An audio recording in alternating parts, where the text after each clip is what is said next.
আসসালামু আলাইকুম। আমার বাঙালিয়ানা রান্নাঘরে আপনাদের স্বাগতম। আমি ভায়োলিন বলছি। আজকে আমি তোমাদের সঙ্গে শেয়ার করব রুই মাছের কোরমা রেসিপি।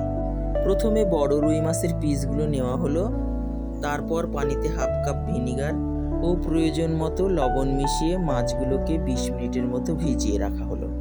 এতে মাছটা ভালোভাবে পরিষ্কার হয়ে যায় এবং কাঁচা গন্ধও দূর হয়ে যায়। এরপর রুই মাছের কোরমা রান্না করার জন্য প্রথমে নিয়ে নিলাম কিশমিশ, আখরোট, কাজু বাদাম, চীনাবাদাম, চারমগজ ও পোস্তদানা। এগুলো সব একসাথে ব্লেন্ডার জারে দিয়ে ভালোভাবে পিষে নিলাম। তারপরে এই গুঁড়া করা মিশ্রণের মধ্যে 1 কাপ গরুর দুধ যোগ করা হলো।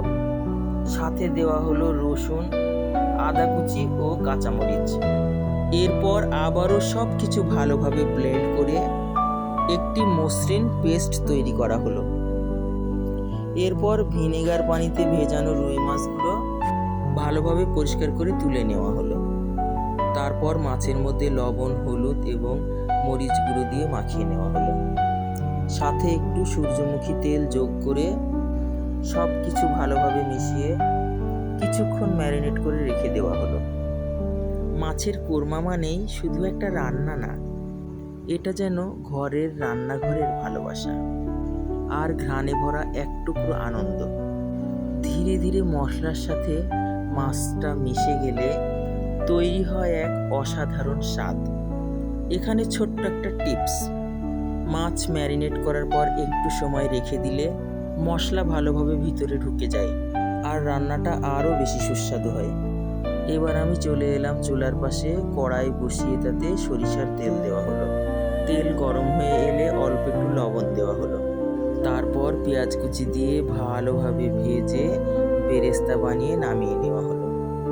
ওই একই তেলে তেজপাতা, গোটা গরম মশলা এবং গোলমরিচ দিয়ে একটু ভেজে নেওয়া হলো, যাতে তেলের মধ্যে সুন্দর একটা ঘ্রাণ আসে।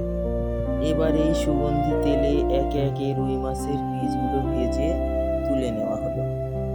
মাছ ভাজা শেষ হলে একই কড়াইয়ের তেলে আবারও একটু তেল যোগ করা হলো। এরপর বেরেস্তা করা পেঁয়াজের অর্ধেক অংশ এবং ভেজে রাখা তেজপাতা, গোটা গরম মশলা এবং শুকনো মরিচ আবার তেলের মধ্যে দেওয়া হলো। তেলের মধ্যে দিয়েই সামান্য পানি দিয়ে দেওয়া হলো যেন পুড়ে না যায়। এরপর দেওয়া হলো শুকনো মরিচের গুঁড়ো। এরপর দেওয়া হলো জিরা, ধনিয়া ও মাছের মিক্সড মশলা। তারপর ভালোভাবে কষিয়ে নিয়ে মশলাগুলো ভালোভাবে কষিয়ে নেওয়ার পর আগে থেকে ব্লেন্ড করে নেওয়া পেস্টটি দেওয়া হলো।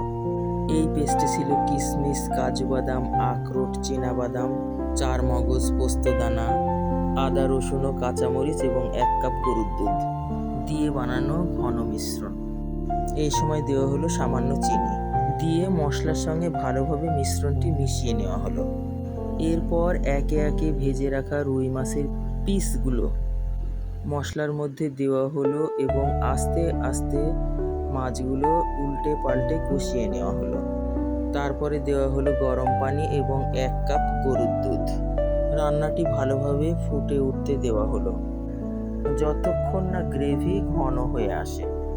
গ্রেভি ঘন হয়ে তেল উপরে উঠে এলে বুঝতে হবে রুই মাছের কোরমা একদম প্রস্তুত। রান্না একদম শেষ পর্যায়ে এসে দেওয়া হলো একটা পাতিলেবুর রস এবং কয়েকটা কাঁচামরিচ। এরপর কড়াইটি ঢেকে কিছুক্ষণ রেখে দেওয়া হলো যাতে সব স্বাদ একসাথে ভালোভাবে মিশে যায়। একদম রান্না শেষ, রুই মাছের কোরমা এখন পরিবেশনের জন্য প্রস্তুত। কাঁচামরিচ ও পেঁয়াজ বেরেস্তা দিয়ে সাজিয়ে পরিবেশন করা হলো, যা খাবারটাকে আরো সুন্দরভাবে উপস্থাপন করলো। গরম ভাতের সঙ্গে মিষ্টি কুমড়া ভাজা আর রুই মাছের কোরমা, সব মিলিয়ে দারুণ একটা ঘরোয়া পরিবেশ। আজকের মতো এই পর্যন্তই। আশা করি রুই মাছের কোরমা রেসিপিটি আপনাদের ভালো লেগেছে। যদি ভালো লেগে থাকে তাহলে আমার চ্যানেল বাঙালিয়ানা রান্নাঘর অবশ্যই সাবস্ক্রাইব করবেন, লাইক দেবেন এবং পেজটি ফলো দিতে ভুলবেন না।